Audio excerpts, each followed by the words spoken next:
नमस्कार विद्यार्थी मित्रांनो, विदर्भ आयएस अकॅडमीच्या प्लॅटफॉर्मवर तुमच्या परत एकदा मनापासून स्वागत आहे। जो आज झालेला पेपर आहे गट क मुख्य परीक्षेचा, त्याचा आपण एक्सप्लेनेशन त्या ठिकाणी पाहतो आहे।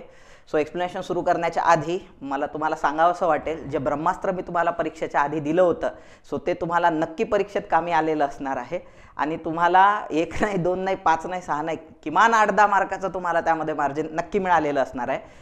आता मला बाकी विषयांचं माहित नाही, मला 3 विषयाचं एक्सप्लेनेशन त्या ठिकाणी अकॅडमीकडून मिळालेलं आहे। मी 3 विषयाचं एक्सप्लेनेशन तुमचं घेतोय, इतिहास, अर्थशास्त्र आणि विज्ञान। त्यातल्या त्यात उशीर का बरं झाला, विज्ञान आणि अर्थशास्त्राचे काही प्रश्न हे थोडेसे डाऊटफुल होते किंवा कॉम्प्लिकेटेड होते, त्यामुळे उशीर झाला।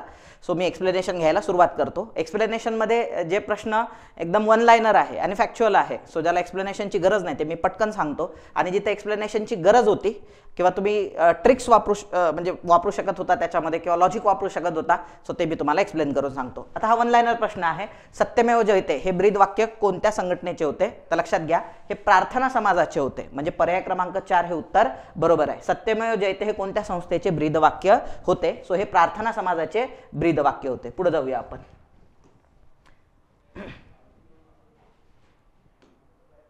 एक मिनिट। ख्रिश्चन मिशनऱ्यांना धर्मप्रसार करण्यासाठी कोणत्या वर्तमानपत्राचा किंवा वृत्तपत्रांचा उपयोग झाला होता? आता याच्यामध्ये लक्षात घ्या, हा प्रश्न जो आयोगाने टाकलेला आहे तो 11 म्हणजे हे जे कोल्हापूर युनिव्हर्सिटीचं जे बुक आहे, त्या कोल्हापूर युनिव्हर्सिटीच्या बुकमधून हा आलेला प्रश्न आहे। ॲज इट इज आयोगाने तो टाकलेला आहे। आता जरी तुम्हाला ह्या प्रश्नाचं उत्तर माहिती नसलं तरी तुम्ही या ठिकाणी 50-50% घेऊ शकता। या प्रश्नाचं उत्तर वरीलपैकी सर्व योग्य आहे। हे 4ही वर्तमानपत्र ख्रिस्ती मिशनऱ्यांच्या धर्मप्रसारासाठी त्या ठिकाणी बनलेले होते। त्यापैकी एक वर्तमानपत्र तुम्हाला प्रत्येकाला माहिती असायला पाहिजे, ज्ञानोदय। हेनरी व्हॉलंटाईन रेचं ते वर्तमानपत्र होतं, जे 1842 मध्ये इंग्रजी आणि मराठी भाषेत ते पब्लिश केलं होतं। ज्याच्यामध्ये युरोप आणि एशियाचा मॅप देखील छापण्यात आलेला होता, आणि भारतीय रेल्वे जेव्हा इंट्रोड्यूस झाली भारतामध्ये तेव्हा त्याचं कौतुक देखील करण्यात आलेलं होतं। ते ज्ञानोदय। मग आता एवढं जर माहिती असेल तुम्हाला तर हे 2 ऑप्शन तुमच्या ऑलरेडी कटून जातात, CD आणि BC, आणि तुम्ही ह्या AB आणि वरीलपैकी सर्व योग्य ह्या 2 ह्याच्यामध्ये तुम्ही नक्की रिस्क घेऊ शकता। परंतु ह्या प्रश्नाचं उत्तर जे आहे ते पर्याय क्रमांक 4 बरोबर आहे। ज्ञानोदय पण आहे, तारप्रसारक देखील आहे, प्रबोधय देखील आहे आणि सायन दीपिका देखील आहे। 4ही वर्तमानपत्र हे ख्रिश्चन मिशनऱ्यांच्या प्रसारासाठी बनलेले होते।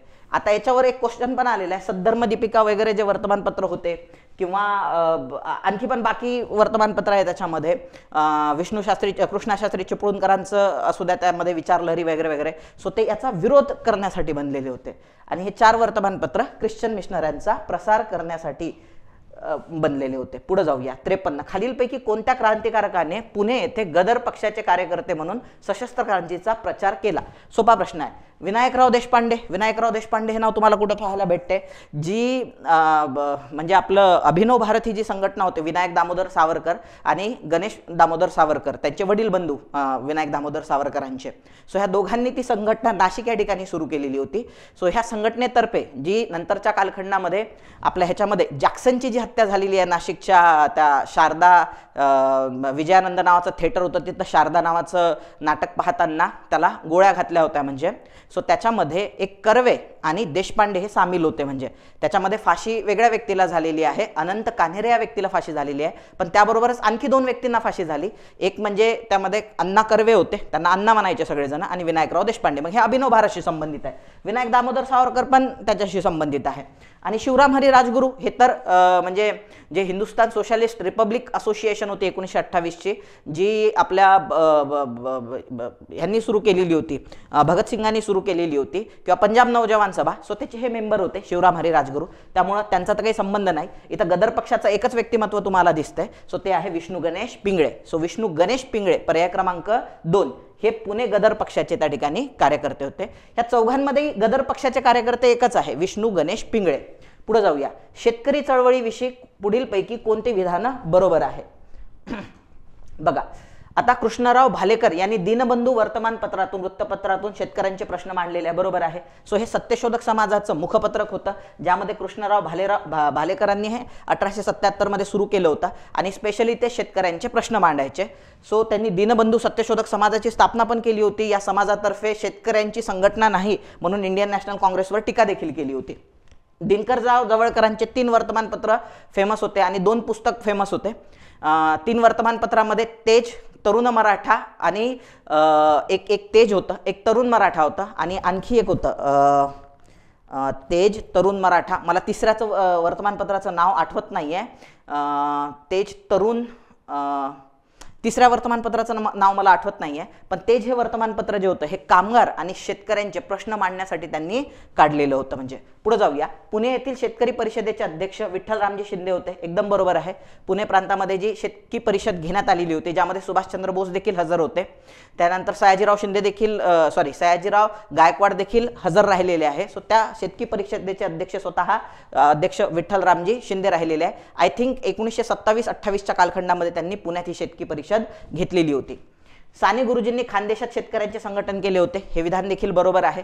सो कशामुळे बरोबर आहे? ते अमळनेरचे होते, जळगाव मधल्या, आणि अमळनेर येथेच त्यांनी शेतकऱ्यांच्या संघटना बांधायला सुरुवात केली होती. सो त्यांनी सोलापुरामध्ये जे शेतकरी परिषदेचे अध्यक्षस्थान भूषवले तेव्हा अमळनेरमधून जवळपास असं म्हणतात किंवा 50,000 शेतकरी त्यांनी घेऊन आले होते सोलापुरामध्ये. सो त्यामुळे हे देखील विधान बरोबर आहे. सो ABCD हे 4ही विधानं त्या ठिकाणी बरोबर असायला पाहिजे जे पर्याय क्रमांक 3 मध्ये दिलेले आहे. पुढे जाऊया आपण.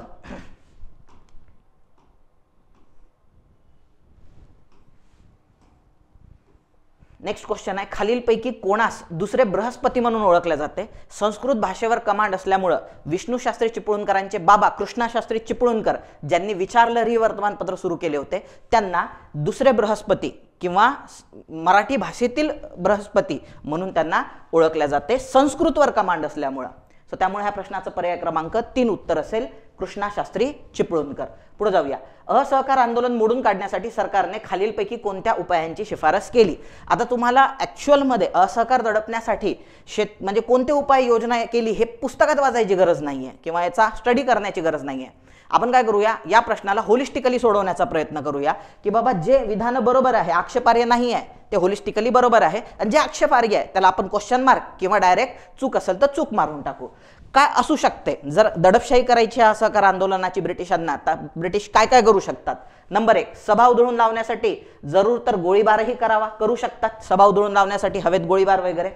सरकारी कायद्यामागे भरपूर शक्ती आहे हे जनतेला दाखवून देण्यासाठी गावातून लष्करी मार्च काढावा. म्हणजे काय होईल, लोकांवरती प्रेशर क्रिएट होईल किंवा दडपशाही क्रिएट होईल किंवा ते घाबरायला लागतील जर लष्करी मार्च.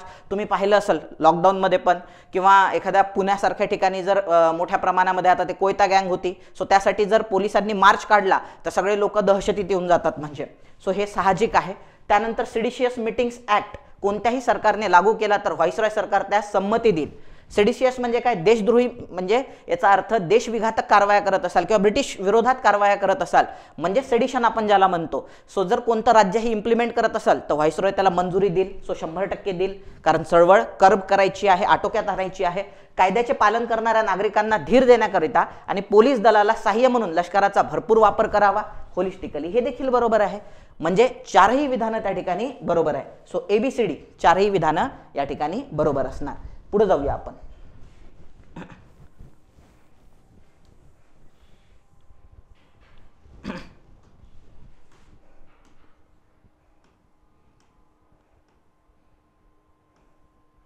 एक मिनिट. हा वरचा क्वेश्चन आपण सोडवला होता. इसवी सन 1896 मध्ये ब्रिटिश सरकारने हिंदुस्थानाची आर्थिक पाहणी करण्यासाठी दादाभाई नौरोजी यांच्या सहकार्याने कोणतं कमिशन नेमलं? ॲक्च्युली राष्ट्रीय काँग्रेसची सर्वात मोठी अचिव्हमेंट मानल्या जाते की त्यांच्या पुढाकाराने पहिल्यांदा भारतामध्ये होणारा जो खर्च आहे, जो मोस्ट ऑफ द टाइम लष्करावरती व्हायचा, सो त्याची आर्थिक पाहणी करण्यासाठी एक कमिशन नेमलं गेलं आणि त्या कमिशनचं नाव होतं वेल्बी कमिशन. सो त्या कमिशन पुढे साक्ष देण्यासाठी तुम्हाला कदाचित माहिती असेल. सो आपल्या इथून गोपाळकृष्ण गोखले एक आहे, एक हे नाव आहे. त्यानंतर आणखी एक नाव आहे ज्याच्यामध्ये एक मी तुम्हाला नाव सांगतो त्यांचं. एक दादाभाई नौरोजी यांच्या शिफारशीने ते कमिशन नेमण्यात आले होते, कारण दादाभाई नौरोजी हे ब्रिटनमध्ये त्या ठिकाणी खासदार राहिलेले आहे. सो त्यांच्या शिफारशीने ते नेमण्यात आलेले होते. एक सुरेंद्रनाथ बॅनर्जी एक होते, त्याच्यानंतर गोपाळकृष्ण गोखले एक होते आणि जे आहे ना ज्यांना आपण ज्यांनी बॉम्बे प्रेसिडेन्सी असोसिएशनची स्थापना केली होती, सो त्याच्यामध्ये KT तेलंग एक होते. सो त्यांनी देखील याच्या पुढं साक्ष दिलेली आहे वेल्बी कमिशन पुढं. सो हे वेल्बी कमिशन 1896ला सो दादाभाई नौरोजींच्या पुढाकाराने त्या ठिकाणी एक्सपेंडिचर कमिशन म्हणून नेमण्यात आलेलं होतं. त्यामुळे ह्या प्रश्नाचं उत्तर पर्याय क्रमांक 1 आहे. पुढे जाऊया आपण. रिकामी जागा यांनी आपले संपूर्ण आयुष्य हिंदू विधवांच्या उन्नतीसाठी खर्च केले आणि ते विधवांच्या पुनर्विवाह मंडळाचे सचिव होते. आता पहिलं स्टेटमेंट तेवढं काही महत्वाचं नाहीये. दुसरं स्टेटमेंट महत्वाचं आहे, ते विधवांच्या पुनर्विवाह मंडळाचे सचिव होते. आता विधवा पुनर्विवाह मंडळ महाराष्ट्रामध्ये दोनदा स्थापन झालेलं आहे. एक 1866 मध्ये झालेलं आहे, ज्याच्यामध्ये न्यायमूर्ती रानडे आणि विष्णू शास्त्री पंडित त्या ठिकाणी होते.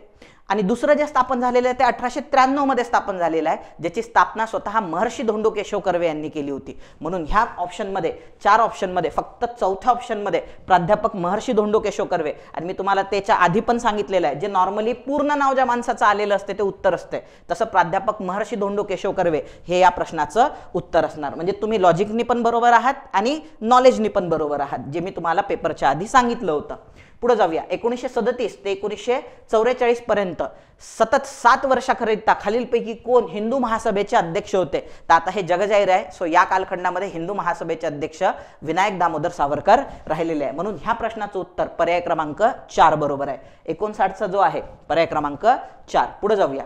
1897च्या प्लेगच्या साथीत कोणते कामगार नेते बळी पडलेले आहे? सो या प्रश्नाचं उत्तर आहे नारायण मेघाजी लोखंडे. आता काही महत्वाचे लोक हे 1896-97 मध्ये पुण्यामध्ये जी प्लेगची साथ आली होती त्यामध्ये मृत्युमुखी पडले होते. सो मुंबईमध्ये स्वतः सावित्रीबाई फुले मृत्युमुखी पडल्या होत्या, पण यांनी विचारताना काय विचारलेलं आहे? आपल्याला कामगार नेते विचारलेलं आहे. टिळकांनी स्वतःचा मोठा मुलगा गमावला होता ह्याच्यामध्ये प्लेगच्या साथीमध्ये. तर कामगारांची शुश्रूषा करताना जर कोणाचा मृत्यू झाला असेल तर ते आहे श्री नारायण मेघाजी लोखंडे. आणि परत एकदा, ज्या माणसाचं पूर्ण नाव असते तेच उत्तर असते असं मी तुम्हाला थोड्या वेळापूर्वी सांगितलं होतं. सो तो फॉर्म्युला इथं देखील तुम्ही युटिलाइज करू शकता. नॉलेजने पण तुम्ही बरोबर आहात, लॉजिकने पण तुम्ही बरोबर आहात. असो, सो हे होते इतिहासाचे प्रश्न, जे सोपे असल्यामुळे आपण पटापट त्या ठिकाणी घेतले. म्हणजे याच्यात डाऊट घेण्यासारखं किंवा दिरंगाई करण्यासारखं किंवा न समजण्यासारखं काही नव्हतं, म्हणून आपण ते पटापट घेतले. आता मेन जे आहे ते अर्थशास्त्र आणि विज्ञानाचे प्रश्न आहे. ते थोडेसे, काही त्यातले प्रश्न असे आहे जे थोडेसे डिप्लोमॅटिक आहे किंवा आयोगाने देताना आता आन्सर काय देतील याची आपण गॅरंटी घेऊ शकत नाही, पण 10 पैकी 1 क्वेश्चन तसा आहे फक्त, ते पण आपण पाहूया. चला, आता विज्ञानाचे क्वेश्चन, 71व्या प्रश्नापासून विज्ञानाचे क्वेश्चन त्या ठिकाणी सुरू होतात. हा कुठला पेपर आहे, कोणता सेट आहे? सेटची काय आयडिया नाही आहे मला, कारण मी स्वतः पेपर दिलेला नाही. ए सेट आहे हा, ए सेट आहे हा. चला, सोपा प्रश्न आहे, 71 नंबरचा. याच्यामध्ये भौतिक राशी दिली आहे आणि त्या मोजण्यासाठी वेगवेगळे जे पॅरामीटर वापरतात ते दिलेले आहे. ए दिलेला आहे हवेचा दाब. हवेचा दाब मोजण्यासाठी बॅरोमीटर वापरतात, एकदम सोपं आहे. वाऱ्याचा वेग मोजण्यासाठी ॲनिमोमीटर वापरतात, एकदम सोपं आहे. भूकंपाची तीव्रता मोजण्यासाठी सेस्मोग्राफ किंवा सेस्मोमीटर वापरतात. आणि आवाजाची तीव्रता मोजण्यासाठी डेसिबल मीटर वापरतात. पहा बरं मग, डीचं 1, सीचं 2 आणि एचं 3 यायला पाहिजे. सो एचं 3 म्हणजे पर्याय क्रमांक 4 हे तुमचं काय असलं पाहिजे? उत्तर असलं पाहिजे. सोपा प्रश्न होता.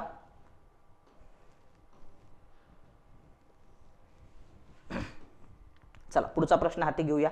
आता ह्या प्रश्नाने माझा भरपूर वेळ खाल्ला, म्हणजे तरीही आपण याचा आन्सर मी तुम्हाला सांगतो, बघायचं कसं कसं आहे ते. ज्या माध्यमांचा अपवर्तनांक म्हणजेच रिफ्रॅक्टिव्ह इंडेक्स प्रकाशांच्या वारंवारतेवर अवलंबून असतो तेथे प्रकाशाचे विकिरण होते. सो विकिरण, आता ह्याला इंग्लिशमध्ये दिलेलं आहे डिस्पर्शन. विकिरणाला काय दिलेलं आहे त्यांनी? डिस्पर्शन दिलेलं आहे. सो डिस्पर्शन फिनॉमिना म्हणजे काय? सो जेव्हा एखाद्या माध्यमावरती प्रकाश पडतो आणि त्याचं अपवर्तन होते, एखाद्या माध्यमावरती जेव्हा प्रकाश पडतो आणि त्याचं अपवर्तन होते, सो अपवर्तन झाल्यानंतर जेव्हा त्या प्रकाशाचं 7 रंगामध्ये रूपांतर होते, सो त्याला डिस्पर्शन ऑफ लाईट म्हटलं जाते. सो जेव्हा एखाद्या प्रकाशाचं एखाद्या माध्यमातून रिफ्रॅक्शन होताना, अपवर्तन होताना, म्हणजे एका माध्यमातून प्रकाश दुसऱ्या माध्यमात जाताना, उदाहरणार्थ प्रिझम नावाचं माध्यम आहे किंवा पाण्याचा थेंब असू द्या किंवा काही विशिष्ट ग्लास असू द्या, त्या माध्यमातून दुसऱ्या माध्यमात जेव्हा जाते तेव्हा त्याचं डिस्पर्शन होत असते. डिस्पर्शन म्हणजे एक प्रकाश जो पांढऱ्या रंगाचा आहे तो 7 रंगात रूपांतरित होतो. आता तो का बरं रूपांतरित होतो? एका माध्यमातून दुसऱ्या माध्यमात जाताना सर्वात महत्त्वाचं म्हणजे प्रकाशाची व्हेलॉसिटी चेंज होते, म्हणजे त्याचा वेग बदलतो. आणि वेग बदलत असताना त्याच्या वेवलेंथमध्ये डिफरन्स क्रिएट होतो आणि वेवलेंथमुळेच त्याचे 7 कलर काय होतात, एकमेकांपासून वेगळे होतात. किंवा तुम्ही हेही पाहिलं असेल, काय म्हणतो गड्या आपण, स्पेक्ट्रोग्राफ तुम्ही पाहिला असेल. सो त्यामध्ये जे वेगवेगळे वेवलेंथ असणारे आहे, छोट्या वेवलेंथपासून मोठ्या वेवलेंथपर्यंत, सो तुम्ही ते पाहिलं असेल की ज्याची वेवलेंथ सर्वात मोठी आहे, म्हणजे त्याच्यामध्ये तानाफी हिनीपाजा हे कलर तुम्हाला पाहायला भेटतात. सो लक्षात घ्या, फ्रिक्वेन्सीमुळे नाही, सो वेवलेंथमुळे तुम्हाला डिस्पर्शन होत असताना रिफ्रॅक्टिव्ह हे जे म्हटलेलं आहे त्यांनी, ज्या माध्यमांचा रिफ्रॅक्टिव्ह इंडेक्स प्रकाशाच्या वारंवारतेवर अवलंबून असतो, तर इथं वारंवारता नसायला पाहिजे, तरंग लांबी असायला पाहिजे. तरंग लांबी जर चेंज झाली तर प्रकाशाचं विकिरण होते, म्हणजे त्याचं 7 रंगामध्ये रूपांतर होते, म्हणजेच इंग्लिशमध्ये डिस्पर्शन होते. हे तर लक्षामध्ये. पुढे जाऊया आपण. सर्व पदार्थ माध्यमे विकिरण करणारे आहेत, फक्त निर्वात पोकळी विकिरण करणारी नाही. आता हे जे विधान आहे, फक्त निर्वात पोकळी विकिरण करणारी नाही, आता हे पण अर्धवट सत्य आहे असं जर विचार करतो म्हटलं आपण, तर हे थोडंसं अर्धवट सत्य आहे. फक्त हा शब्द थोडासा प्रॉब्लेमॅटिक आहे आणि इथं सर्व हा शब्द थोडासा प्रॉब्लेमॅटिक आहे. सर्व पदार्थ माध्यमे विकिरण करणारी आहे असं नाही आहे. काही ऑब्जेक्ट हे ऑपेक ऑब्जेक्ट असतात ज्यातून रिफ्रॅक्शनच होत नाही, म्हणजे एका माध्यमातून लाईट दुसऱ्या माध्यमातच जात नाही, तर त्याचं मग रिफ्रॅक्शन जर नाही झालं तर त्याचं 7 रंगात रूपांतर कसं होईल म्हणजे. सो त्याच्यामुळे सर्व पदार्थ माध्यमे म्हणणं त्या ठिकाणी डाऊटफुल आहे आणि फक्त निर्वात पोकळी म्हणणं हे देखील डाऊटफुल आहे. सो त्याच्यामुळे इथं थोडासा क्वेश्चन मार्क आपल्याला लावावा लागणार. पहिलं विधान तर 100% चुकीचं आहे. आता यांनी काय विचारलेलं आहे, वरीलपैकी कोणते विधान बरोबर आहे. इथं विधान दिलेला आहे शब्द. which of the statement given above is are correct. आता इथं स्टेटमेंट हा शब्द आलेला आहे आणि इथं विधान हा शब्द आलेला आहे. मग आता याच्यात कसं असते, लॉजिकनं जर गेलो तर कोणतं तरी स्टेटमेंट आपल्याला बरोबर मारावं लागणार. सो असं जर लॉजिकनुसार गेलो तर मग हे बी यायला पाहिजे उत्तर त्याचं. एकच विधान बरोबर आहे, बी. अदरवाईज जर आयोगाने जर सायंटिफिक वेने जातो म्हटलं आणि सत्सद्विवेक बुद्धीनं उत्तर काढतो म्हटलं तर याचं उत्तर असायला पाहिजे वरीलपैकी कोणतेही नाही. हे तर नाहीच नाहीये, ए तर नाहीच आहे, बी पण त्याच्यात नाही आहे, कारण सर्व आणि फक्त हे दोन्ही शब्द प्रॉब्लेमॅटिक आहे. आलं लक्षामध्ये. सो त्याच्यामुळं वरीलपैकी कोणतेही नाही हे उत्तर असायला पाहिजे. आता आयोग काय विचार करते, काय उत्तर देते, त्या आयोगावरती डिपेंड आहे. पुढे जाऊया आपण.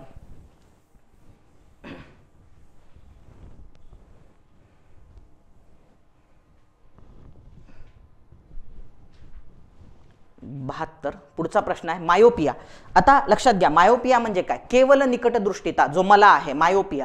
मायोपिया मला आहे म्हणजे काय आहे, माझा प्रॉब्लेम काय, मला जवळचं स्पष्ट दिसतंय. येतं लक्षामध्ये. केवळ निकटदृष्टिता म्हणजे केवळ निकटचं, जवळचं मला स्पष्ट दिसतंय. विदाऊट चष्मा, मी जर चष्मा काढला तर मला जवळचं स्पष्ट दिसते, पण दूरचं जर पाहायचं म्हटलं तर मला अंधुक अंधुक दिसते. का बरं मला मायोपियामध्ये दूरचं अंधुक अंधुक दिसते, कारण दुरून जर एखादी इमेज येत असेल, म्हणजे माझ्या डोळ्यामध्ये हा जर माझा डोळा असं म्हटलं,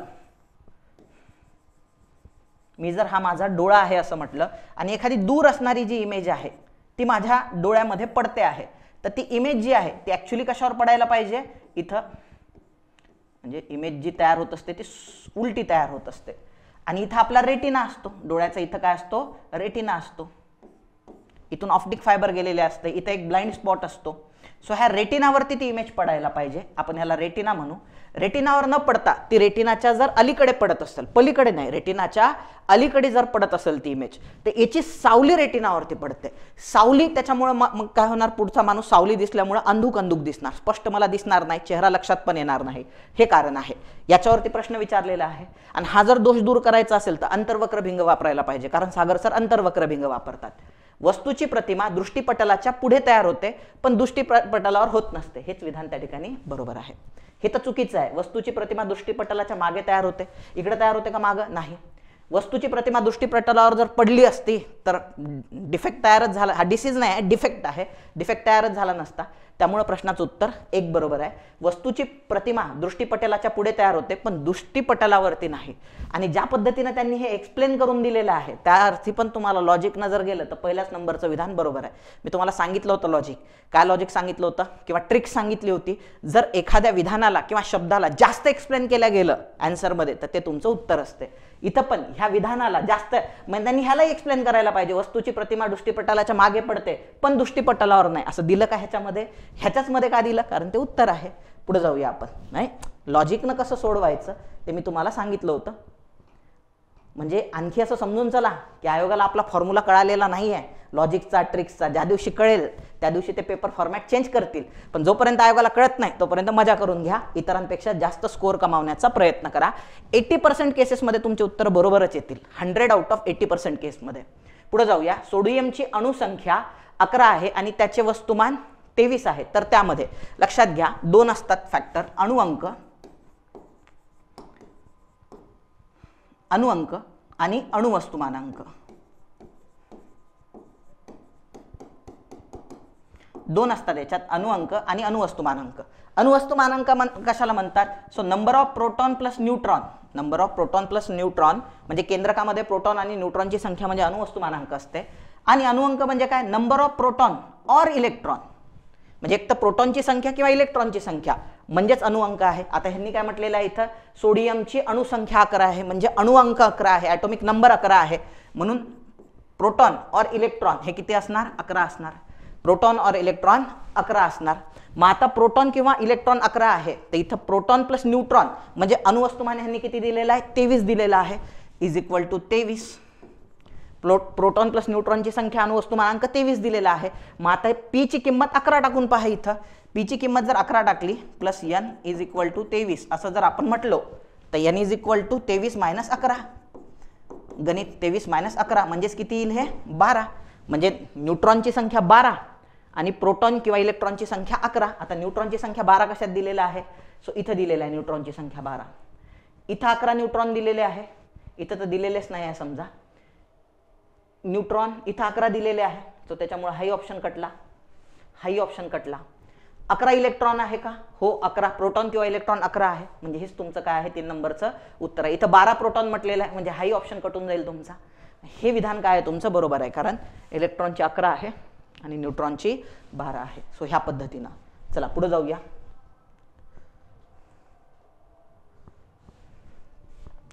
पुढीलपैकी कोणत्या वायूमुळे प्रदूषण होत नाही? अमोनिया वायूमुळे पण प्रदूषण होते. सो तुम्हाला नाकाला झिंझिण्या येतात, तुम्ही अनुभवला असेल. ज्या सार्वजनिक युरेनल असतात पहा, सो तुम्ही थिएटरमध्ये गेला असाल, त्यानंतर सगळेच जण एकदा लघवीला जातात, सो तेव्हा त्याच्यातून भरपूर मोठ्या प्रमाणात अमोनिया येतो, ज्याचा वास नाकाला झिंझिण्या आणणारा असेल. आणि ज्या लोकांनी बस स्टँडवर गेले असतील लघवी करण्यासाठी तर 100% हा वास तुम्ही अनुभवला असेल. ॲक्च्युली हा वास म्हणजे आपण हेल्थ हजार्ड म्हणू शकत नाही त्याला, लक्षात घ्या. त्यामुळे उलट तुमची सर्दी पळून जाते म्हणजे अमोनियाच्या वासामुळे. पण तो घाण भागात असल्यामुळे एक निगेटिव्हिटी तयार होते, नाकाला झिंझिण्या येतात. हा वायू अमोनिया देखील समजला जातो, पोल्युटंट समजला जातं ह्याला. क्लोरीन तर आहेच, क्लोरीन गॅस जर लीक झाला म्हणजे ह्याने जे मारले होते लोक हिटलरने, क्लोरीन गॅसच्या चेंबरमध्ये कोणूनच मारले होते. नायट्रोजन हा वायू प्रदूषक नाही आहे, लक्षात घ्या. नायट्रोजन हा वातावरणामध्ये 78% आहे आणि तो जर त्या ठिकाणी प्रदूषक असला असता तर आपण सगळेजण म्हणजे अवघड होतं आपलं जगणं. म्हणजे नायट्रोजन पासून बनल्याने नायट्रस ऑक्साईड किंवा आणखी काही NOx किंवा आपण त्याला NO2 किंवा NO3 म्हणतो. सो ते मात्र ओझोनसाठी पण ओझोनसाठी घातक म्हटल्यापेक्षा सो ते ॲज अ पोल्युटंट म्हणून त्या ठिकाणी वर्क करतात किंवा ग्रीन हाऊस गॅस म्हणून पण वर्क करतात. नायट्रोजन गॅस त्या ठिकाणी नाही. तुम्ही हे पाहिलं असेल, चिप्सचे पाकिट असतात पहा, सो त्या चिप्सच्या पाकिटामध्ये पण ऑक्सिडेशन टाळण्यासाठी आणि जे चिप्स आहे ते खवट बनू नये म्हणून त्या ठिकाणी नायट्रोजन गॅस भरतात त्याच्यामध्ये. नायट्रोजन गॅस हा ऑक्सिजनचा कॉन्टॅक्ट तोडतो किंवा ऑक्सिजनची इंटेन्सिटी कमी करतो, त्यामुळं त्याचं ऑक्सिडेशन न झाल्यामुळं सो त्या ते चिप्स चांगले राहतात म्हणजे खाण्यासाठी. खूप लोक म्हणतात हवा भरल्यामुळं लोकांना फसवण्यासाठी, सो तोही एक उद्देश असू शकतो, परंतु मेन कारण आहे त्याला खवटपणा येऊ नये. मग नायट्रोजन गॅस जर पोल्युटंट असला असता तर त्या चिप्सच्या पाकिटमध्ये भरला असता का त्यांनी? नाही. सो त्याच्यामुळं नायट्रोजन, हायड्रोजन सल्फाईड तर आहे, पोल्युटंट आहे. सो त्याच्यामुळं नायट्रोजन हे प्रश्नाचं उत्तर असलं पाहिजे. पुढे जाऊया आपण.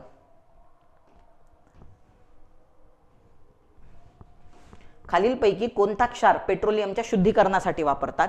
सो लक्षात ठेवा, म्हणजे जो ॲसिड बेसेस हा जो नावाचा टॉपिक आहे, म्हणजे आम्ल आणि आम्लारी नावाचा टॉपिक आहे किंवा आम्ल आम्लारी क्षार नावाचा टॉपिक आहे. त्याच्यामध्ये 3 घटक फार महत्त्वाचे अभ्यासणं. एक म्हणजे ब्लिचिंग पावडर आहे, CaOCl2 म्हणतो आपण त्याला. त्यानंतर सोडियम बायकार्बोनेट आहे, ज्याला आपण खाण्याचा सोडा म्हणतो. आणि तिसरा आहे सोडियम कार्बोनेट, ज्याला आपण धुण्याचा सोडा म्हणतो. यापैकी पेट्रोलियमच्या शुद्धीकरणासाठी सोडियम कार्बोनेट म्हणजेच धुण्याचा सोडा याचा वापर केला जातो. म्हणून ह्या प्रश्नाचं उत्तर पर्याय क्रमांक 2 असायला पाहिजे. पुढे जाऊया. खालीलपैकी कोणत्या जातीच्या प्राण्यात खुली रक्ताभिसरण संस्था आढळते? Open circulatory system.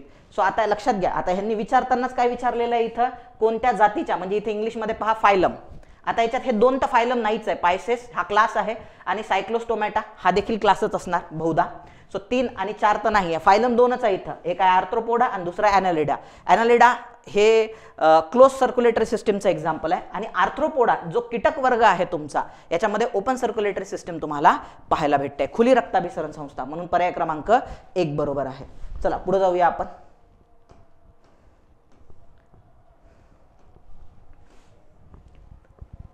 थैली असलेले सस्तन प्राणी. आता हा प्रश्न थोडासा म्हणजे ऑड होता बरं का, म्हणजे जर सोडवतो म्हटलं थोडं इंग्लिश नुसार जाऊ आपण, इंग्लिश आणि मराठीचा कॉम्बो करू. बघा आता कसा सोडवायचा होता हा प्रश्न, मी याचं उत्तर पण सांगतो. पहिले कसा सोडवायचा होता हा प्रश्न, म्हणजे मी म्हटलं ना तुम्हाला मागच्या वेळेस की वर्ड थेरपीवरती भर द्या. जर तुम्हाला प्रश्नाचं उत्तर माहीत नाही, आता मॅक्झिमम आपण जेव्हा पुस्तकं वाचतो एवढ्या डिटेल त्या पुस्तकांमध्ये माहिती दिली नसते. ज्या लोकांचं ग्रॅज्युएशन सायन्समध्ये झालेलं आहे किंवा बायोलॉजीमध्ये झालेलं आहे, सो त्या लोकांनाच हे प्रश्न सुटतील, म्हणजे सामान्य विद्यार्थ्यांना नाही. मग अशा वेळेस काय करायचं सामान्य विद्यार्थ्यांनी, तर वर्ड थेरपीनुसार जायचं. आता बघा ब्रॅडिपस, आता इथं काय विचारलंय, pouch mammal, flying mammal, टुथलेस mammal and hitter mammal, म्हणजे याच्यामध्ये सस्तन प्राणी विचारले. हे सगळे मॅमल मॅमल मॅमल म्हणजे सस्तन प्राणी आहे. इकडं कोणता शब्द कॉमन आहे, पस पस पस, म्हणजे पसचा अर्थ मॅमल प्राणी मोस्ट ऑफ द केसमध्ये असणार आहे, स्तनपायी ज्याला म्हणतो आपण किंवा सस्तन प्राणी म्हणतो. सो मग याच्यामध्ये दुसरा शब्द कोणकोणते आहे बघा. आता याच्यामध्ये दुसरे शब्द कोणकोणते आहे, सो दुसरा शब्द याच्यामध्ये ब्रॅडी आहे, मॅक्रो आहे, मॅनिस आहे आणि टेरो आहे. आता याच्यापैकी कोणता शब्द ओळखीचा आहे, मॅक्रो. आपल्याला माहित आहे micro economics, macro economics. Micro म्हणजे सूक्ष्म आणि मॅक्रो म्हणजे मोठे, स्थूल ज्याला म्हणतो आपण.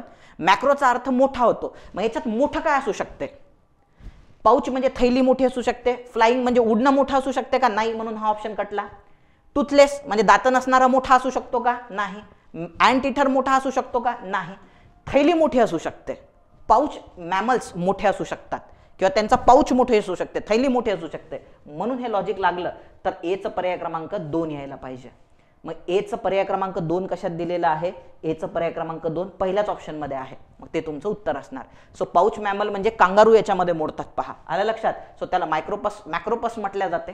सो त्याच्यानंतर फ्लाइंग मॅमल्स जे आहेत त्याला टेरोपस म्हटल्या जाते, म्हणजे बीचं 4 टेरोपस त्याला म्हटल्या जाते.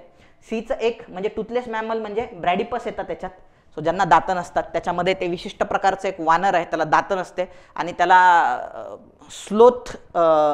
स्लोथ बियर तर नाही, स्लोथ बियर किंवा स्लोथ समथिंग म्हणतात त्याला. स्लोथ म्हणजे खूप स्लो असते ते, आणि आपल्या इकडं नाही, साऊथ अमेरिकेमध्ये ते मोठ्या प्रमाणात सापडते. जे जंगलं असतात ना त्या अमेझॉनचे, तिथं ते मोठ्या प्रमाणात सापडते. हळूहळू झाड चढते ते, त्याची प्रजाती म्हणजे लुप्त होण्याच्या मार्गावरती आहे. म्हणजे रस्ता क्रॉस करायला पण त्याला अर्धा तास लागतो, असं ते वानर आहे विशिष्ट प्रकारचं. त्याला दातं नसतात. टुथलेस मॅमलमध्ये ब्रॅडिपस मोडते. अँड इटर मॅमल्समध्ये ते हे पँगोलियन वगैरे जे असतात, सो त्याला आपण मॅक्रोपस म्हणतो, त्याला आपण मॅनिस म्हणतो, ते घटक मोडत असतात म्हणजे अँट इटरमध्ये. सो डीचं 3 असणार त्या ठिकाणी. सो पर्याय क्रमांक 1 हे त्याचं काय असलं पाहिजे, उत्तर असलं पाहिजे. चला पुढे जाऊया आपण.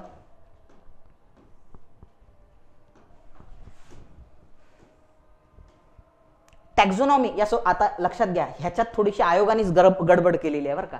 इथं विचारलेला आहे टॅक्झोनॉमी या संज्ञेचा जनक, आणि दुसरा आहे टर्म टॅक्झोनॉमी वॉज कॉइन्ड बाय.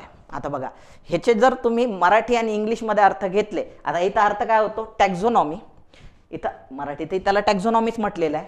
टॅक्झोनॉमी ही संज्ञा कोणी दिली असा त्याचा अर्थ होतो, आणि इथं टॅक्झोनॉमी या संज्ञेचा जनक असं विचारलेलं आहे. आता तुम्ही जर नेटवर सर्च मारलं की टॅक्झोनॉमी संज्ञेचा जनक, सो मॅक्झिमम केसेसमध्ये तुम्हाला उत्तर येणार त्याचं कॅरोलस लिनियस किंवा कार्ल लिनियस म्हणतात. Taxonomy, who is the father of taxonomy. So फार कमी ठिकाणी अरिस्टॉटल पण येते, मोस्ट ऑफ द ठिकाणी कार्ल लिनियस किंवा कॅरोलस लिनियस येते, पण त्यांनी विचारलेलं आहे टॅक्झोनॉमी ही टर्म कोणी कॉइन केलेली आहे. सो ह्या प्रश्नाचं उत्तर आहे AP de Candolle. So AP de Candolle म्हणजे फक्त सी यांनी ही संज्ञा काय केलेली आहे, टर्म कॉइन केलेली आहे टॅक्झोनॉमी.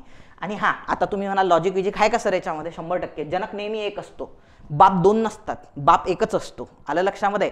जनक किंवा टर्म कॉइन करणारा एकच असतो, बाप नेहमी एकच असतो. त्यामुळं अरिस्टॉटल आणि लिनियस हे ए आणि बी हे ऑप्शन कटून जाते, ओनली ए आणि बी कटून जाते. मग तुम्ही 3 मध्ये रिस्क घेऊ शकता, ए मारू शकता, सी मारू शकता किंवा डी पण मारू शकता. पण ह्या प्रश्नाचं उत्तर सी आहे, एपीडी कॅडेलो हे ह्या प्रश्नाचं उत्तर आहे. भातावरील खैरा रोग कोणत्या सूक्ष्म पोषकाच्या घटकांच्या कमतरतेमुळे होतो? तो झिंकमुळे होत असतो भातावर पडणारा खैरा रोग. पुढे जाऊया. वनस्पतीचे गट दिलेले आहे, हाही सोपा क्वेश्चन आहे. याच्यामध्ये शैवाल कोणता आहे? क्लॅमिडोमोनास आहे, ज्याला ग्रीन अलगी आपण म्हणतो. क्लॅमिडोमोनास, चारा, थुजा तुम्ही ऐकलेलं असेल, स्पायरोगायरा वगैरे वगैरे. ब्रायोफायटामध्ये फिनारिया येते, ज्याला आपण मॉसेस म्हणतो. So Bryophyta Funaria. अनावृत्त बीजी सायकस आहे याच्यामध्ये. आणि टेरिडोफायटा मग ग्लायकोपोडियम हे येणार याच्यामध्ये. सो एचं 4 कशात दिलेलं आहे? एचं 4 इथं दिलेलं आहे, बीचं 3 इथंच दिलेलं आहे, सीचं 2, डीचं 1. सो पर्याय क्रमांक 3 हे विधान बरोबर आहे. चला पुढे जाऊया आपण.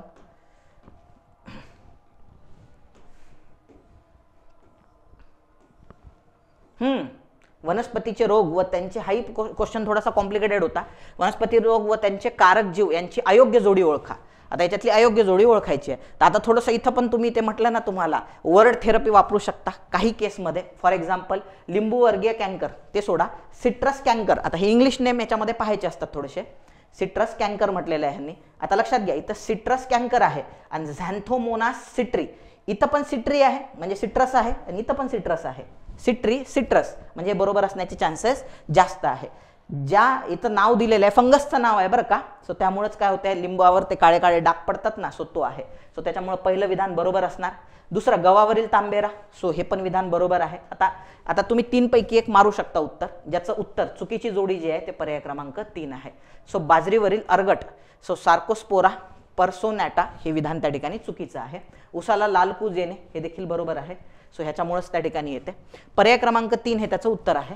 आता ह्या 3 पैकी तुम्ही रिस्क घेऊ शकता. जर पहिल्याला तुम्हाला हे करता आलं तर, शब्द थेरपीवरून जर एक इलिमिनेट करता आलं तर खालच्या 3 मध्ये तुम्ही रिस्क घेऊ शकता. पर्याय क्रमांक 3 हे त्याचं उत्तर आहे. चला पुढे जाऊया. आता हे थोडे रिमोट सेन्सिंगचे क्वेश्चन आहे, जे दुसरे टीचर घेतील तुमचे. पुढे जाऊया आपण.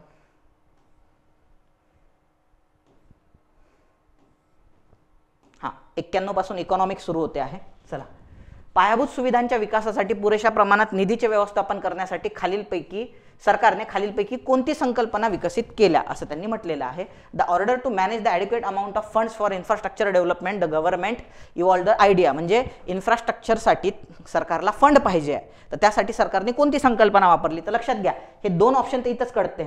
मेक इन इंडिया आणि स्मार्ट सिटीज हे 2 ऑप्शन इथंच कटून जातात. का बरं? कारण हे संकल्पना नाही आहे. These are not ideas. ही आयडिया नाही आहे, ह्या दोन्ही स्कीम आहेत. आणि आता तसाही विचार केला तर ह्यांनी ओव्हरऑल काय म्हटलेलं आहे?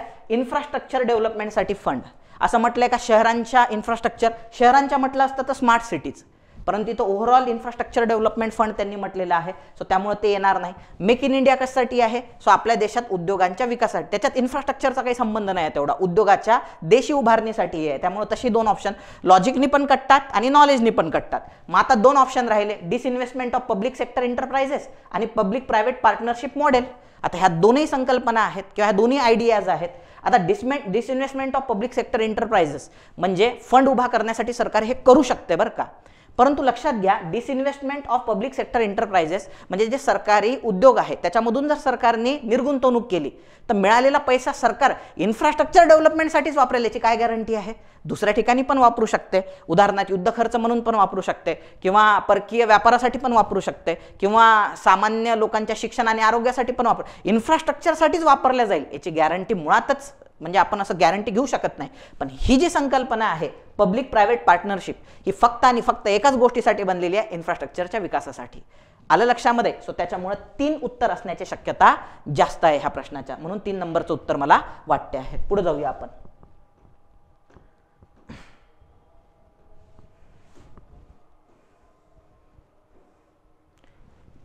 बघा काय म्हटलेलं आहे, लोक जेव्हा सरकारी कर्जाची सदस्यता घेतात तेव्हा उपभोगण्याची प्रवृत्ती रोखली जाते. बघा आता लक्षात घ्या, तुम्हाला हे माहिती पाहिजे सरकारी कर्ज कशाला म्हणतात. आता लय लोकांना असं वाटते आम्ही जे कर्ज घेतो हे सरकारी कर्ज आहे, सरकारकडून घेतलेलं. आता सरकार सहसा कर्ज वाटत नाही, म्हणजे कर्ज हे बँकेच्या मार्फत वापरल्या जाते. सरकारी कर्ज ही संकल्पना काय आहे, सरकार जेव्हा कर्ज घेते, सरकार देते नाही, सरकार जेव्हा कर्ज घेते म्हणजे विदेशातून किंवा स्वतःच्या देशातून, म्हणजे मोस्ट ऑफ द केसेसमध्ये 97-98% कर्ज आपल्याच देशातून घेतले जातात आणि मग बाह्य परकीय कर्ज पण असतात, ते 2%मध्ये 2.5%मध्ये त्या ठिकाणी मोडतात. 97.3% कर्ज जवळपास आपण फॉरेनमधून स्वतःच्याच देशातून घेतो आणि 2.7-2.5%च्या जवळपास आपण परकीय देशांपासून कर्ज उभारणी करत असतो. मग ह्याला सरकारी कर्ज म्हणतात. म्हणजे आलं लक्षामध्ये. आता सरकारी कर्जाचे सदस्य म्हणजे कोण? सो सरकारी कर्ज घेऊन जेव्हा तुमच्या खात्यावरती ते पैसे येतात, आलं लक्षामध्ये, सो त्याला आपण म्हणतो सरकारी कर्जाचे आपण सदस्य बनलेलो आहे. कारण सरकार जे कर्ज घेत आहे ते तूट भरून काढण्यासाठी घेत आहे. तूट का बरं येते आहे? कारण सरकार विकासात्मक काहीतरी एखादी प्लॅन्स म्हणा किंवा इन्फ्रास्ट्रक्चर डेव्हलपमेंट म्हणा, सो याच्यासाठी सरकार कर्ज उचलते किंवा त्याच्यामुळे जी तूट निर्माण झालेली एक्सपेंडिचरमुळे, सो ते भरून काढण्यासाठी सरकार कर्ज घेते. आता यांनी काय म्हटलेलं आहे, जेव्हा लोक सरकारी कर्जाची सदस्यता घेतात तेव्हा उपभोगण्याची प्रवृत्ती रोखली जाते. हे चुकीचं आहे. उलट उपभोगण्याची प्रवृत्ती वाढते. जर समजा इमॅजिन करा पंतप्रधान नरेंद्र मोदींनी तुमच्या खात्यावर 15 लाख टाकले असते, तर असे फार कमी लोक असतात, हार्डली 5% मी म्हणाल, जे इन्व्हेस्टमेंट करतील, गुंतवणूक करतील. 95% लोक तर त्याचा उपभोगच घेतील. म्हणजे दारू पिणे, चांगलं जेवण जेवणे, कार विकत घेणे, घर बांधणे, सो याला उपभोग खर्च म्हणतात. म्हणजे गुंतवणूक नाही करणार ते एखाद्या व्यवसायामध्ये वगैरे. सो त्यामुळे हे विधान करणं, जेव्हा लोक सरकारी कर्जाची सदस्यता घेतात तेव्हा उपभोगण्याची प्रवृत्ती रोखली जाते. म्हणजे रोखली जाणे ही तर खूप एक्स्ट्रीम गोष्ट झाली आणि केनायझन इकॉनॉमिक्स सांगते तुम्हाला की हे शक्यच नाही आहे. म्हणून पुढे जाऊया आपण. सार्वजनिक कर्जामुळे श्रीमंत अधिक श्रीमंत होतो व गरीब अधिक गरीब होत जाईल, हे पण विधान चुकीचं आहे. का बरं? कारण जेव्हा सार्वजनिक कर्ज घेतल्या जाते तेव्हा ते गरिबांच्या विकासासाठी मोस्ट ऑफ द केसमध्ये वापरल्या जाते. त्यामुळे गरीब कसा होईल त्यामुळे हे विधान त्या ठिकाणी चुकीचं आहे. वरीलपैकी कोणती विधाने योग्य आहेत? तर मला असं वाटते वरीलपैकी कोणतेही नाही. दोनही विधानं त्या ठिकाणी चूक असायला पाहिजे. पुढे जाऊया आपण. आता याचं उत्तर आयोग काय देते आहे. म्हणजे 1-2 क्वेश्चन मी म्हटलं होतं तुम्हाला. एखादा क्वेश्चन सायन्समध्ये जो मी तुम्हाला आता डिस्कस केला होता थोड्या वेळापूर्वी, रिफ्रॅक्टिव्ह इंडेक्सवाला, आणि इकॉनॉमिक्समधले हे 2 क्वेश्चन. सो याच्या आधी एक डिस्कस केला तो इन्फ्रास्ट्रक्चरवाला, आणि हे थोडेसे ॲम्बिग्युअस आहे. याचे आन्सर माइट बी आता आयोगाच्या मनावर डिपेंड आहे, ते कसा अर्थ लावतात याचा. आलं लक्षात? सो मी माझ्या पद्धतीनं तुम्हाला संभाव्य उत्तरं त्या ठिकाणी सांगितलेले आहे. मानव विकास निर्देशांकाच्या बाबतीत पुढीलपैकी कोणती विधाने बरोबर आहेत? चला आपण चेक करूया.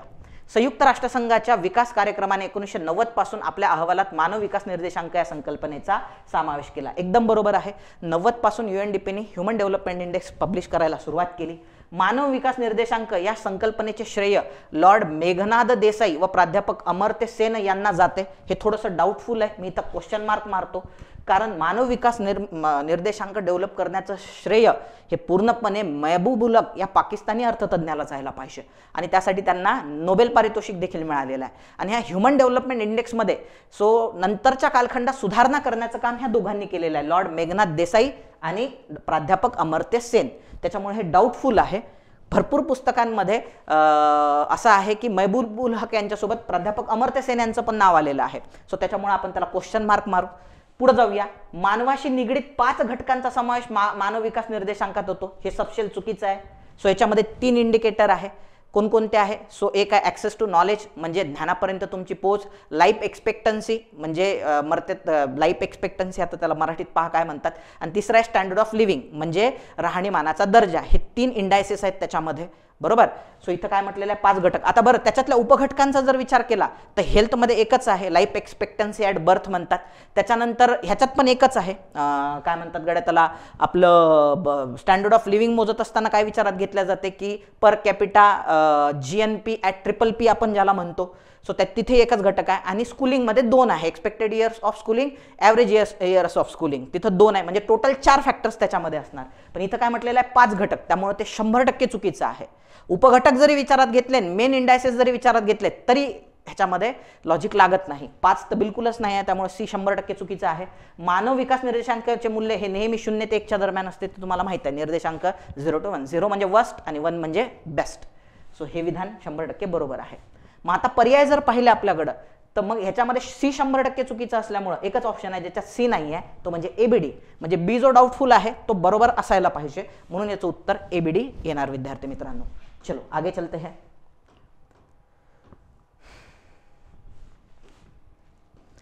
94वा प्रश्न, बाजार किमतीनुसार निव्वळ मूल्यवर्धित पद्धतीशी संबंधित खालीलपैकी कोणते विधान बरोबर आहे? थोडंसं इंग्लिशमध्ये वाचू आपण. Which of the following statement with regards to net value added method. आता जेव्हा नेट हा शब्द लागतो, लक्षात घ्या, जेव्हा जेव्हा हा नेट हा शब्द लागतो तेव्हा तेव्हा कुठली असू द्या, आपण त्याला नेट जीडीपी, जी तर शब्द येणार नाही, एनडीपी म्हणजे नेट डोमेस्टिक प्रोडक्ट, एनएनपी म्हणजे नेट नॅशनल प्रोडक्ट, जेव्हा नेट हा शब्द लागतो तेव्हा घसारा म्हणजे डेप्रिशिएशन वजा केल्या जाते.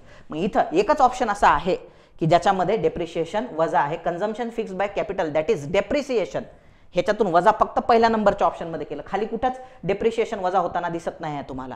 सो त्याच्यामुळे पहिल्या नंबरचंच विधान काय असायला पाहिजे? बरोबर असायला पाहिजे. पुढे जाऊया आपण.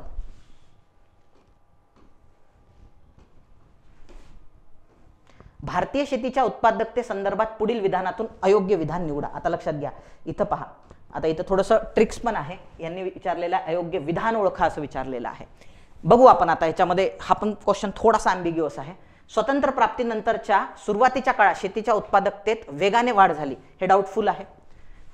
म्हणजे असं आहे की हरित क्रांतीच्या आधी म्हणजे वेगानं वाढ कधीच झाली नाही, झाली ती स्लोली झालेली आहे. स्वतंत्र प्राप्तीनंतर उलट आपण डिपेंडंट होतं. आणि यांनी विचारलेलं आहे प्रोडक्टिव्हिटी. लक्षात घ्या, यांनी शब्द काय इंग्लिशमध्ये विचारलेला आहे, इंग्लिश बघावं लागतंय. सो उत्पादन नाही विचारलेलं आहे, उत्पादकता विचारलेला आहे, प्रोडक्टिव्हिटी आपली केव्हा वाढली? सो जेव्हा हरित क्रांती झाली तेव्हा एक एकरातून जर आधी आपण असं म्हणू 50 किलो धान्य मिळत असेल तर आता 100 किलो मिळायला लागलं. म्हणजे प्रोडक्टिव्हिटी जी आहे वाढली असेल, पण म्हणजे इथं काय म्हटलेलं आहे त्यांनी, काळात शेतीच्या उत्पादकतेत वेगाने वाढ झाली, हे विधान करणं स्वतंत्र प्राप्तीनंतर हे थोडं डाऊटफुल आहे. सुरुवातीच्या काळात पण म्हटलेलं आहे यांनी, सो हे थोडंसं डाऊटफुल आहे. बी स्टेटमेंटकडे जाऊ. शेतीच्या उत्पादकतेतील वाढ ही सर्व देशात समान होती, सर्वत्र समान होती, हे तर पॉसिबल नाही आहे. सर्व देशात कसं काय समान? म्हणजे जे नॉर्थ ईस्ट कंट्रीज आहेत तिथं तर उत्पादकतेत वाढ एकदम स्लो असणार. म्हणजे सो जे पंजाब आहे, हरियाणा आहे, सो अशा ठिकाणी उत्पादकतेत म्हणजे प्रोडक्टिव्हिटी जे आहे सुपीक असल्यामुळे तो प्रदेश किंवा गंगा नदीचं खोरं आहे सुपीक असल्यामुळे प्रोडक्टिव्हिटी जास्त असेल. वाळवंटी भागात म्हणजे सर्वत्र समान होती प्रोडक्टिव्हिटी, हे म्हणणे विधान हे पण डाऊटफुल आहे. बरोबर. सी विधान, जगातील इतर विकसित आणि विकसनशील देशांच्या तुलनेत भारतीय शेतीची उत्पादकता अजूनही बऱ्याच प्रमाणात कमी आहे, हे विधान मात्र 100% बरोबर आहे. इतरांच्या तुलनेमध्ये आजही आपली प्रोडक्टिव्हिटी कमी आहे शेतीची. आता अयोग्य विधान निवडायचं आपल्याला. सी तर 100% बरोबर आहे, म्हणून हे दोन ऑप्शन कटले तुमचे. म्हणजे बी आणि सी 100% बरोबर आहे. आपल्याला अयोग्य पाहिजे आहे, म्हणजे एक तर अयोग्य आहे किंवा अयोग्य आहे. आता यांनी काय म्हटलेलं आहे इथं, अयोग्य विधान निवडा. सरळ सरळ दिलेलं अयोग्य विधान. आणि इंग्लिशमध्ये जर पाहतो म्हटलं तर आता incorrect statement about Indian agriculture, आता इथं थोडंसं इंग्लिशमध्ये डाऊटफुल आहे. स्टेटमेंट्स दिलेलं आहे, यस पण लावलेलं आहे त्यांनी.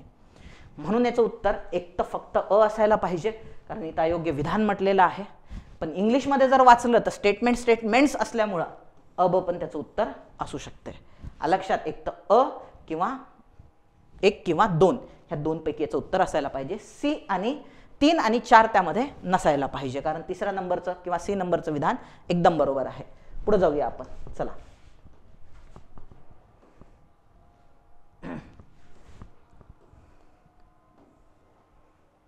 बघा परत ते आलेलं आहे. मी म्हटलं ना तुम्हाला, ते ब्रह्मास्त्र दिलं होतं ना, पुढील विधानातून योग्य विधान निवडा असं म्हटलेलं, म्हणजे एकच बरोबर असणार. म्हणजे दोन ऑप्शन तर इथंच कटून जातात तुमचे, हे आणि हे. एक तर बी बरोबर आहे किंवा सी बरोबर, वॉट एव्हर. पण मी तुम्हाला म्हटलं होतं की डायरेक्ट असं जाऊ नका, नॉलेजने जा.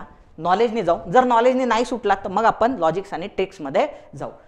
1980 मध्ये युएसएच्या कृषी विभागाने प्रथम सादर केला, कशाबद्दल विचारलेला? शून्य आधारित अर्थसंकल्प. लक्षात घ्या, शून्य आधारित अर्थसंकल्प सर्वात पहिल्यांदा 1960च्या दशकामध्ये पीटर पिहर नावाच्या व्यक्तीने जिमी कार्टरला सजेस्ट केला होता, जो जॉर्जियाचा गव्हर्नर होता. कुठला? अमेरिका. जॉर्जिया नावाचं अमेरिकेत राज्य आहे, स्टेट आहे. सो तिथला तो गव्हर्नर होता. नंतर हा जेव्हा 1970च्या दशकामध्ये जॉर्जिया नंतर जेव्हा अमेरिकेचा राष्ट्राध्यक्ष झाला, काही फेमस राष्ट्राध्यक्षापैकी एक होता जिमी कार्टर, तेव्हा त्याने 1977 मध्ये हा तिथं लागू केला. यांनी 1980 म्हटलेलं आहे, त्यामुळे हे विधान चुकीचं आहे. अमेरिकेमध्ये तो 1977लाच लागू झाला होता. पुढे जाऊया. सार्वजनिक खर्चावर नियंत्रण ठेवण्यासाठी एक पाऊल म्हणून 7व्या योजनेत शून्य आधारित अर्थसंकल्पाची शिफारस केल्या गेली, हे विधान 100% बरोबर आहे. शून्य आधारित अर्थसंकल्प भारतात आला कधी? सो 1987-88 मध्ये आला. लागू करणारं पहिलं राज्य हे महाराष्ट्र होतं. तेव्हा शरदचंद्रजी पवार महाराष्ट्राचे मुख्यमंत्री होते आणि लागू करणारा व्यक्ती होता श्री श्रीकांत जिचकार. त्याच्या प्रयत्नामुळे तो महाराष्ट्रात लागू झाला आणि महाराष्ट्रात हिट गेल्यानंतर 86-87 नंतर 87-88 मध्ये भारत सरकारने ही संकल्पना उचलली. म्हणून 86-87 मध्ये 87-88 मध्ये 7वी पंचवार्षिक योजना होती 1985 ते 1990. त्यामुळे बी विधान बरोबर आहे. पुढे 1998 मध्ये केंद्र शासनाने शून्य आधारित अर्थसंकल्प दृष्टिकोन स्वीकारला. आता हे जर बरोबर आहे तर हे 100% चुकीचं आहे, कारण आपण 7व्या योजनेत स्वीकारलेला आहे ना. जर 7व्या योजनेत स्वीकारलं तर 98 मध्ये कसं असेल, म्हणजे लॉजिकनं, ट्रिक्सनं आणि नॉलेजनं तिने ह्यानी हा प्रश्न सुटतो. सो ह्या प्रश्नाचं उत्तर फक्त ब बरोबर असलं पाहिजे. फक्त काय असलं पाहिजे, ब बरोबर असलं पाहिजे. चलो आगे चलते हैं.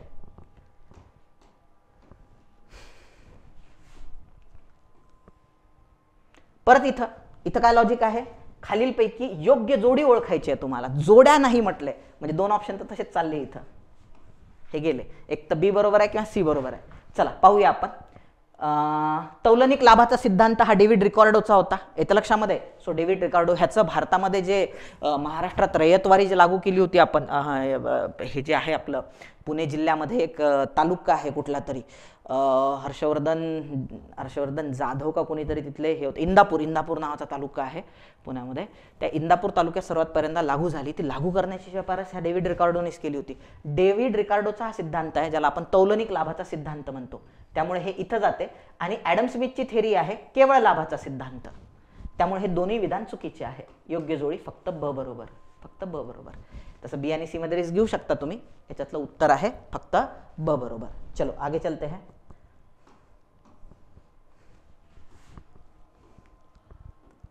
दळणवळणा संबंधित पुढीलपैकी कोणते विधाने कोणती म्हणजे कोणतं बरोबर आहे ते पाहायचं आहे आपल्याला. चला, भारतात सन 1837 मध्ये टपाल सेवेची सुरुवात झाली. ऍक्च्युली पोस्ट हे खातं जेव्हा स्थापन झालेलं आहे सो ते 1837 मध्येच झालेलं आहे. मात्र त्यांनी विचारलंय टपाल सेवा ही 1877 मध्ये सुरू केली होती कलकत्त्यामध्ये. तेव्हा हा होता आपला वॉरेन हेस्टिंग्स तेव्हा गव्हर्नर जनरल बनायचा होता. सो बंगालचा गव्हर्नर जनरल तो नंतर बनलेला, आधी गव्हर्नर होता. सो बंगालचा जेव्हा तो गव्हर्नर होता तेव्हा त्यांनी ती आणली होती. कधी 1777 मध्ये त्यांनी ती आणली होती आणि ते 1837 मध्ये म्हटलेलं आहे. त्यामुळे हे डाऊटफुल आहे. हे काय आहे, डाऊटफुल आहे. 1837 मध्ये काय स्थापन झालं होतं, सो पोस्ट खात्याची स्थापना झालेली आहे. त्यामुळे आपल्याला हे चूक पण म्हणता येईल. म्हणजे टपाल सेवा सुरू 1877 ला झालेली आहे, त्यामुळे चूक येते. सरकारने 2003 मध्ये ब्रॉडबँड धोरण जाहीर केले. ब्रॉडबँड धोरण हे 2004चं आहे, 3चं नाही आहे. त्यामुळे हे विधान चुकीचं आहे.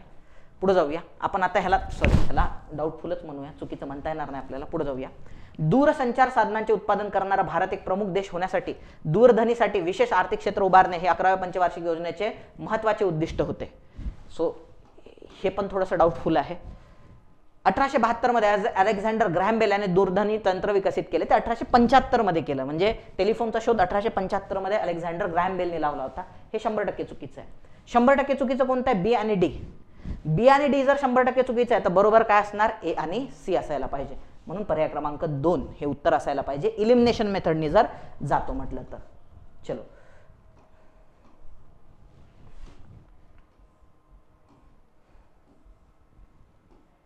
चला.